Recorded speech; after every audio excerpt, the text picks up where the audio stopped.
नमस्कार, मी मयुरी वर्मा, विकास समाचार मध्ये आपलं स्वागत। आपल्या लिखाण व समाजातील घडामोडींवर नजर ठेवून अन्यायाला वाचा फोडण्यासाठी पत्रकारिता क्षेत्रात उल्लेखनीय कार्य करणारे नाझीम खतीब यांची मराठी पत्रकार परिषद पालघर जिल्हा उपाध्यक्षपदी निवड झाली आहे। त्यामुळे त्यांचे सर्व स्तरातून कौतुक होत आहे। लोकशाहीचा चौथा स्तंभाच्या माध्यमातून आपली भूमिका सडेतोड मांडून शेवटच्या घटकाला आणि गोरगरीब जनतेला न्याय देण्यासाठी कायम धडपडणारे पत्रकार नाझीम खतीब यांची मराठी पत्रकार परिषद पालघर जिल्हा उपाध्यक्षपदी निवड झाली आहे।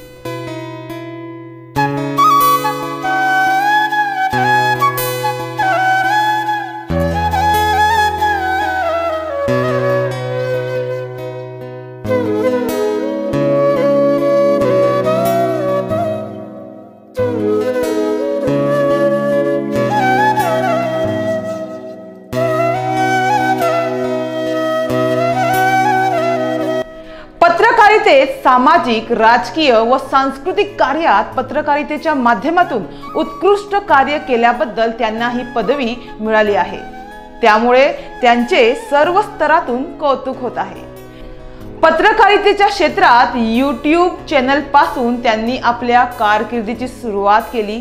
त्यांनी विकास समाचार या YouTube चॅनलच्या माध्यमातून कोरोना काळातही पालघर जिल्ह्याच्या व महाराष्ट्राच्या बातम्या दाखवण्याचा प्रयत्न केला आणि पत्रकारितेच्या क्षेत्रात त्यांना आता 9 वर्षे पूर्ण झाली असून सध्या ते आपलं महानगर, नवराष्ट्र आणि प्रहार या पेपरसाठी प्रतिनिधी म्हणून काम पाहतायत। त्यांची मराठी पत्रकार परिषद पालघर जिल्हा उपाध्यक्षपदी निवड झाल्याबद्दल आमच्या विकास समाचारकडून त्यांचे अभिनंदन। तर नाझीम खतीब यांना आत्मविश्वास असल्यामुळे त्यांनी कठीण परिस्थितीतही काम केलं आहे। तर त्यांची निवड झाल्यानंतर त्यांनी विकास समाचारशी बोलताना सांगितलं की ओळखीमधून केलेली सेवा जास्त दिवस टिकून राहत नाही, पण सेवेमधून झालेली ओळख आयुष्यभर टिकून राहते। स्वतःच्या मनावर इतका ताबा असायला हवा की परिस्थिती कितीही वाईट असली तरी नेहमी स्वतःबद्दल आणि इतरांबद्दल चांगलाच विचार करता आला पाहिजे। एका चांगल्या विचारानं काम करत राहिले पाहिजे, असे यावेळी खतीब यांनी सांगितलं आहे।